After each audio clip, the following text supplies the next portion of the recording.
Radhe Radhe everyone. आप सभी को गणगौर की बहुत बहुत शुभकामनाएं।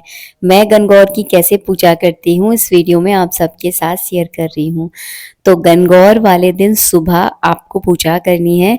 और हमारे यहाँ पे जब तक हम पूजा नहीं करते हैं, जब तक जल जो है ना ग्रहण नहीं किया जाता, मतलब आपको कुछ भी खाना पीना नहीं होता है। तो मैं ये पूजा जो है ना थोड़ा जल्दी ही कर लेती हूँ, जैसे कि 10-11 बजे तक, क्योंकि फिर गर्मी लगने लगती है और प्यास भी लगने लगती है। तो क्या करना है आपको, सबसे पहले आपको अच्छे से तैयार होना है, क्योंकि ये पूजा 16 श्रृंगार करके की जाती है। हो सके तो हाथों में आप मेहंदी भी लगा दें, लेकिन ये वीडियो तो बहुत पहले ही मैंने बनाया था, इस वजह से आप मेरे ऊपर कोई श्रृंगार नहीं देखोगे। मैं गणगौर वाले दिन बहुत अच्छे से श्रृंगार करके पूजा करती हूँ। इसके बाद मैंने लाल कलर का कपड़ा बिछा लिया है, घी का दीपक जला लिया है। दूबा इस पूजा में बहुत ज़रूरी होती है, तो मैंने थोड़ी सी दूबा भी जो है ना पटे के ऊपर रख ली है। जो आपका साड़ी का पल्लू है ना, उसमें सबसे पहले आपको 16 गनगौरा रखनी है। गनगौरा कैसे बनाते हैं मैं ऑलरेडी वीडियो में आपको बता चुकी हूँ। गनगौरा रखने के पास गनगौर माता को पटे पर हम विराजमान कर लेंगे। दाईं ओर पुरुष विराजमान होता है और बाईं ओर महिला विराजमान होती है, तो उसी हिसाब से आप लोग विराजमान कीजिएगा। बीच में मैंने शिवलिंग विराजमान किए हैं, क्योंकि इस बार गनगौर के साथ हमारे यहाँ पे शिव जी भी आए हैं, तो मैंने शिव जी को विराजमान कर लिया है। सबसे पहले मैंने दीपक का पूजन किया है। एक पुष्प में रोली चावल लगाकर मैं दीपक का पूजन करूंगी। फिर मैंने एक पुष्प में रोली चावल लगाकर गणेश जी के नाम का चढ़ा दिया है, क्योंकि गणेश जी के बिना तो कोई भी पूजा शुरू ही नहीं की जा सकती। तो गणेश जी के नाम का भाव का पूजन आप कर दीजिए। तो मैंने उनके नाम का चढ़ा दिया। इसके बाद मैंने दूबा ली। तो ताजी हरी दूबा की ही आवश्यकता होती है इस पूजा में। आपको मार्केट में इजीली मिल जाएगी दूबा। और उस दूबा में से 16 छोटे छोटे जो दूबा के पुंज होते हैं ना, वो आपको लेने हैं और उसका एक बड़ा पुंज इस तरह से बना लेना है। इसमें 16 दूबा ही रखी जाती हैं। तो मैंने इसमें अच्छे से गांठ लगा ली है। इसका क्या करना है, आपको जल से 16 बार गणगौर माता पे आपको छिड़काव करना है। ये 16 दिन की पूजा होती है। हमारे यहाँ पे तो हम लोग बहुत सरल तरीके से पूजा करते हैं, और जैसे करते हैं वैसे ही मैं बता रही हूँ। तो इस 16 बार जो है ना, इस तरह से आपको छींटे देने हैं गणगौर माता पे। 16 बार छींटे देने के बाद जो है ना, अब करेंगे हम गणगौर माता की पूजा।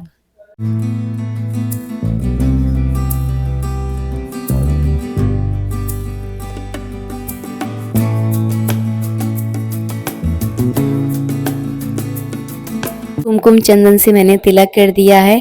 मेरे पास चुन्नी है, तो मैं यहाँ पे चुन्नी उड़ा दूंगी। वैसे गणगौर माता को वस्त्र जरूर उड़ाए जाते हैं, तो आप छोटा सा भी कोरा लाल कलर का कोई कपड़ा है वो भी आप उड़ा सकते हैं। मेरे पास चुन्नी थी, तो मैंने यहाँ पे चुन्नी उड़ा दी है।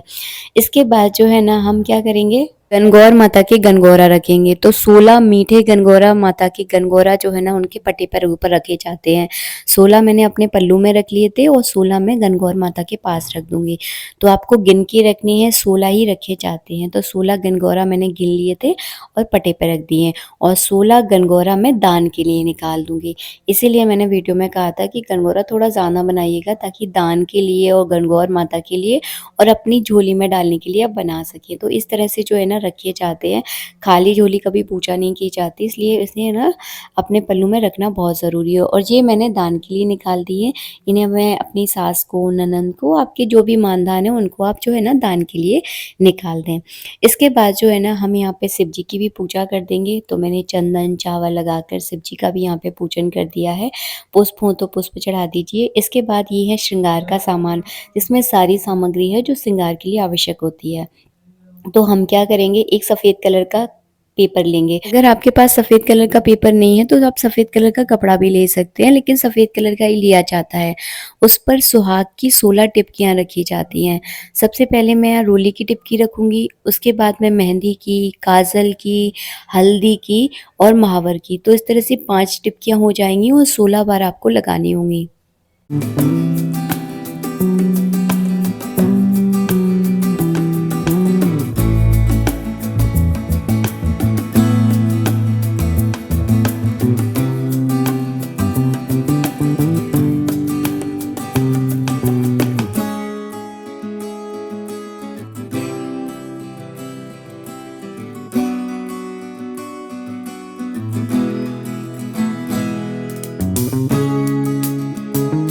टिकिया लगाने के बाद सारा सुहाग का सामान मैं गौरा माता पे भी चढ़ा दूँगी, जैसे कि हल्दी, महावर, मेहंदी, हल्दी और कुमकुम जो भी जितना भी सुहाग का सामान होता है आपको गौरा माता पे चढ़ाकर उनका श्रृंगार जो है ना करना है।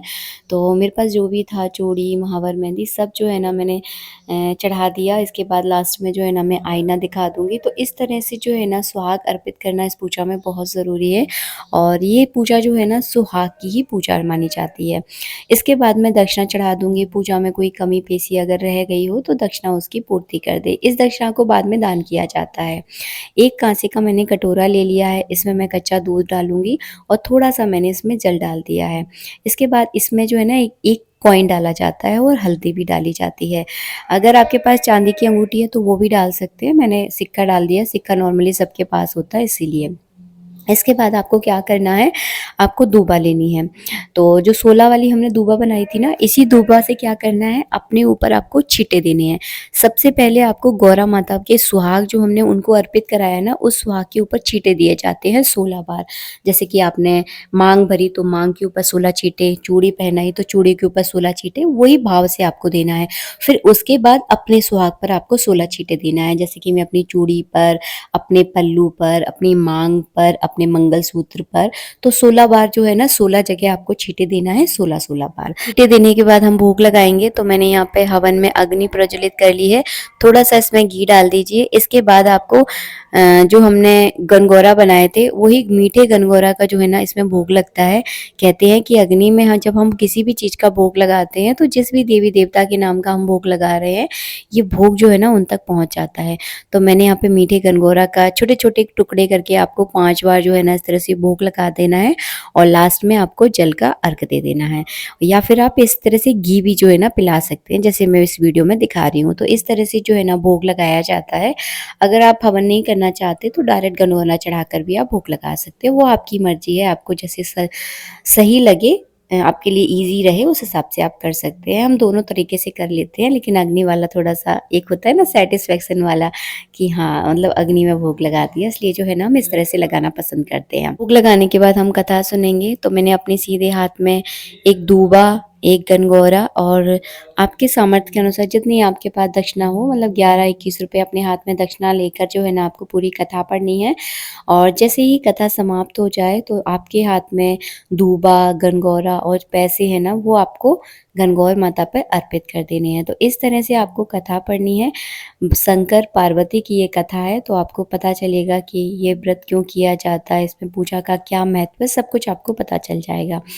तो पूजा कथा पढ़ने के बाद हमने सब कुछ जो है ना पार्वती माता पे अर्पित कर दिया है। इसके बाद जो है ना करेंगे हम आरती। तो चलिए आप सभी लोग आरती में शामिल हो जाइए।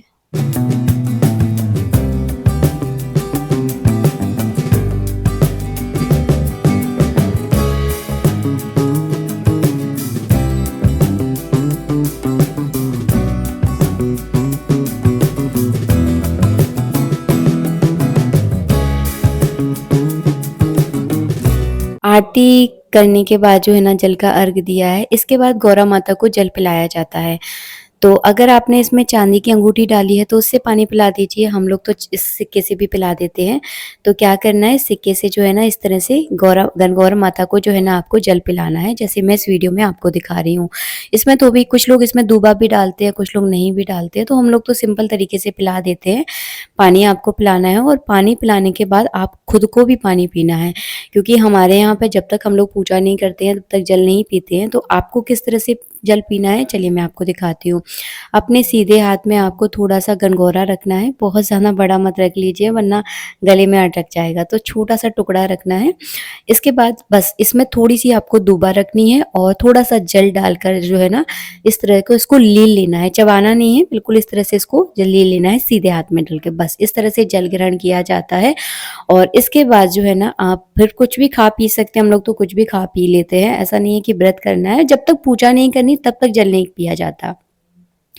इसके बाद जो है ना आपको क्या करना है, जो सिंदूर होता है ना गौरा माता की आपको मांग भरनी है। तो वैसे तो 16 बार मांग भरी जाती है, तो कुमकुम से जो है ना मैं इस तरह से 16 बार मांग भर दूँगी और उसके बाद अपने पल्लू से जो है ना अपनी मांग भरूँगी। देखिए गौरा माता से सिंदूर लेकर जो है ना अपनी पूरी मांग भर लूँगी।